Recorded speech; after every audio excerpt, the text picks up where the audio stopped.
Imagine this. You go to take cash out for groceries, and your bank card just refuses to work.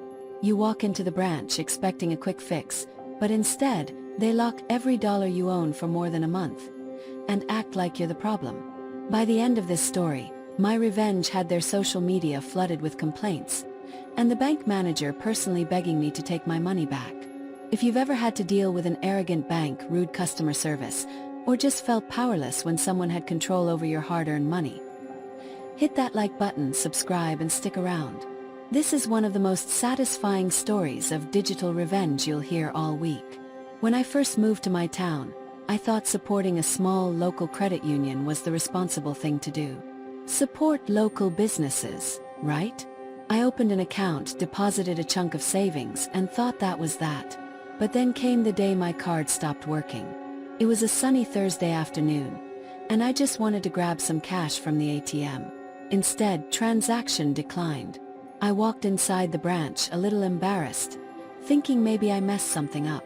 The clerk at the counter smiled politely, punched a few keys, and handed me a code I could use to withdraw cash directly from my account. "No worries, this happens sometimes," she said. I left thinking the problem was solved. But a few days later, things got weird. I logged into my online banking and my balance was just gone.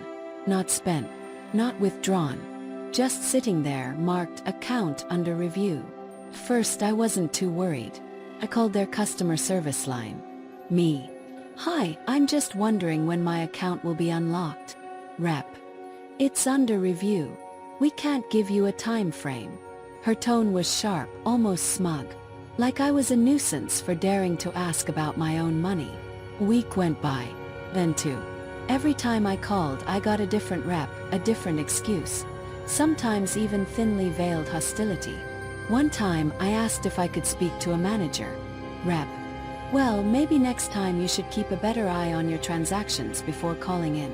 And then, the one comment that really stuck with me.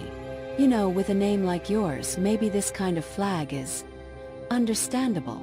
Froze. My last name isn't from here. But to have someone basically imply I was suspicious because of where my family came from, that burned. I hung up, staring at my phone, my pulse pounding. My money was being held hostage. They were treating me like a criminal. One night, I called my family overseas to vent. I was pacing in my living room, ranting about this ridiculous bank situation, when my younger cousin cut me off. "Cousin, why don't you fight back?" Me. Fight back? I can't even get them to answer me seriously. "Cousin, then make them listen. You know there are services online that can persuade people." I was intrigued. He sent me a link to this strange Russian website where you could pay a few rubles, literally cents, and hundreds of accounts would post anything you wanted online. First I laughed it off. Sounded ridiculous. But as the next week dragged on, with no progress and another round of attitude from their staff, crack, I sat down at my laptop, fueled by frustration and a little too much coffee, and drafted the perfect storm. I wrote up posts about the bank's terrible customer service, how they lock accounts without warning, how they treat customers with foreign last names like criminals. Then I paid $3. It was $3. I hit send.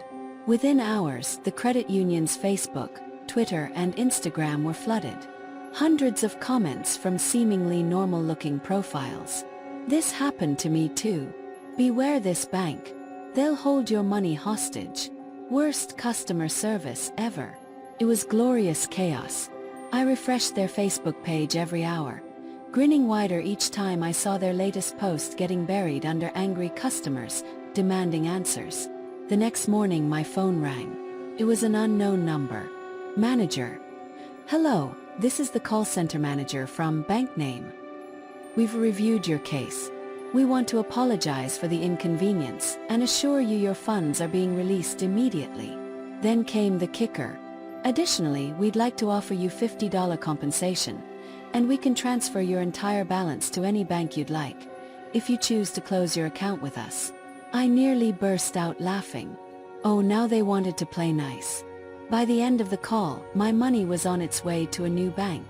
And their social media. Still a dumpster fire of angry comments.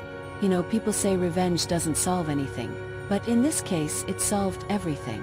I got my money, a little bonus on top, and the sweet satisfaction of knowing that credit union had to face public accountability for treating their customers like dirt. If this story made you cheer a little on the inside, smash that like button. Tell me in the comments. Have you ever had to get creative to get justice from a company? And of course, subscribe for more stories of revenge served ice cold.